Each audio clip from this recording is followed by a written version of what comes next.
Welcome back to channel. सबका स्वागत है प्रेस सिंपल एजुकेशन चैनल पे। आज की वीडियो में देखेंगे कैसे जो इंडियन स्टॉक मार्केट है वो नोवेलाइज हुई। जैसे यूएस फेड ने प्रोजेक्ट किया फ्यूअर रेट कट्स, अपने उनके जो रेट्स हैं उसमें जो फ्यूअर रेट कट्स करेंगे उसकी वजह से इंडियन स्टॉक मार्केट में क्या क्या चेंजेस आए उस चीज़ के बारे में बात करेंगे। शुरुआत करता है उससे पहले आप प्लीज़ वीडियो को लाइक कीजिए, शेयर कीजिए, सब्सक्राइब कीजिए एंड वीडियो को पूरा देखा करिए।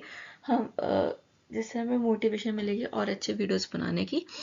शुरुआत करते हैं। जैसे आपको पता है यूएस के फेडरल बैंक है, जैसे इंडिया का रिजर्व बैंक होता है वैसे यूएस का भी बैंक होता है सेंट्रल बैंक, जिसको हम कहते हैं फेडरल बैंक।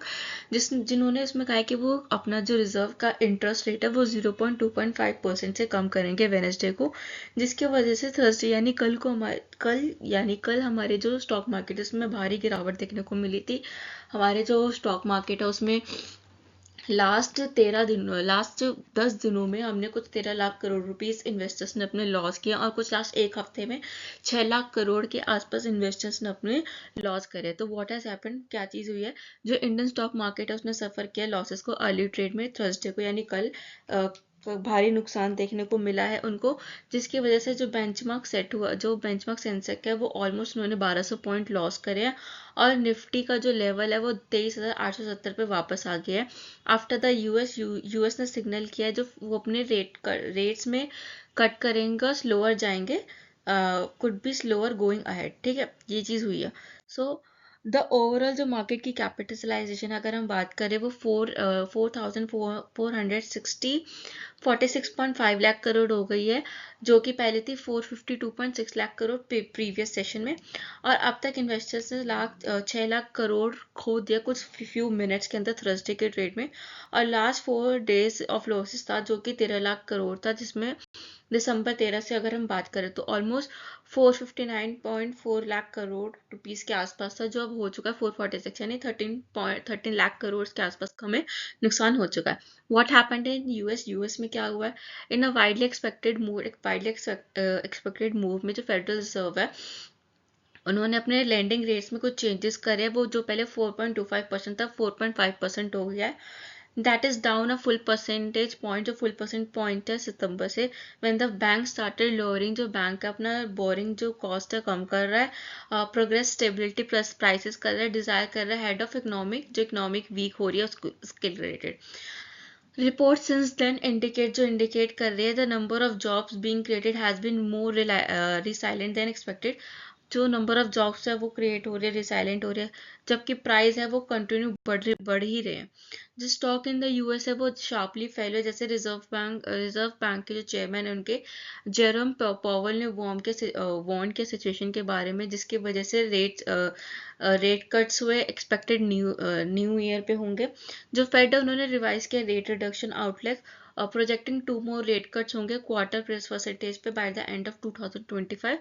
एक नया फेज शुरू होगा प्रोसेस में, उन्होंने ऐसा प्रेस कॉन्फ्रेंस में कहा है। इस पॉइंट से एक अप्रोप्रिएट मूव कॉशियस होगा, look forward progress for inflation होगा। ठीक है, जो डॉ जॉन्स है उन्होंने इंडस्ट्रियल एवरेज को 2.58 से लोअर कर दिया है, suffering 10 sessions of decline in a row. ठीक है, market its longest streak of daily losses since 1974 के बाद से सबसे बड़ा लॉस आया है ये। ठीक है, और 10 टाइम जो एवरेज इंडस्ट्रियल एवरेज है उसको कम किया गया है, ये चीज़ भी देखने सामने आई है। ठीक है, अब इन्फ्लेशन फिर ये क्या है, which measures the pace of prices increase, have proven stubborn in recent months, taking up to 2.7% in US November. Analyst का कहना है, उन्होंने वार्न किया पॉलिसीज बैक बाय प्रेसिडेंट जो डोनाल्ड ट्रंप इलेक्ट हुए हैं। और जैसे आपको पता है डोनाल्ड ट्रंप इलेक्ट है, डोनाल्ड ट्रंप और जो फेडरल बैंक के जो चेयरमैन है उनके बीच में कुछ ज़्यादा खास बनती नहीं है, इंक्लूडिंग प्लान्स फॉर वो टैक्स कट करने में भी बात कर रहे हैं, प्लान कर रहे हैं, वाइड स्प्रेड इम्पोर्ट टैरिफ कर रहे हैं, कुछ upward could put upward pressures on prices करेंगे। एनालिस्ट का मानना है लोअरिंग बोरिंग कॉस्ट रिस्क करेगा, एडिंग टू प्रेशर ऐड करेगा, making it easier to borrow करेगा, एनकरेजिंग बिजनेस करेगा, household to take credit on spends करेगा। फॉरेन कैपिटल आउटफ्लो की बात करें, जो सस्टेन करता है Indian equities for foreign institutional investor FIIs have been a key reason है recent downturn Indian stock market में।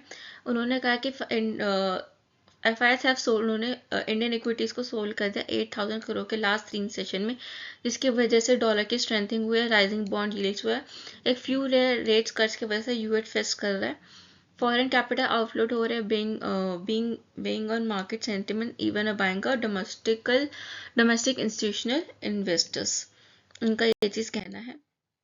अब रुपी एट रिकॉर्ड लो चल रहा है, सबको पता है। एक रुपी जो है वो 85.3, जो एक डॉलर है वो 85.3 रुपी के बराबर है, वेनेजुएला को damaging market sentiment.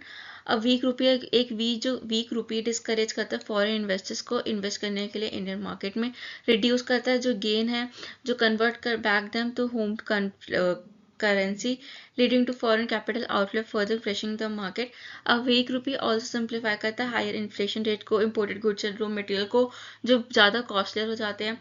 Higher inflation means tighter monetary policy करनी पड़ेगी, ठीक है। Market reckons with macro economics headwinds, fresh concern emerge होकर आ रहा है इंडिया के सामने, ड्राइंग करें मैक्रो इकोनॉमिक्स पिक्चर को अफेक्ट करता है मार्केट के सेंटिमेंट्स को। कंट्री का जो ट्रेड डेफिसिट है वो बढ़ रहा है ऑल इन हायर नवंबर में।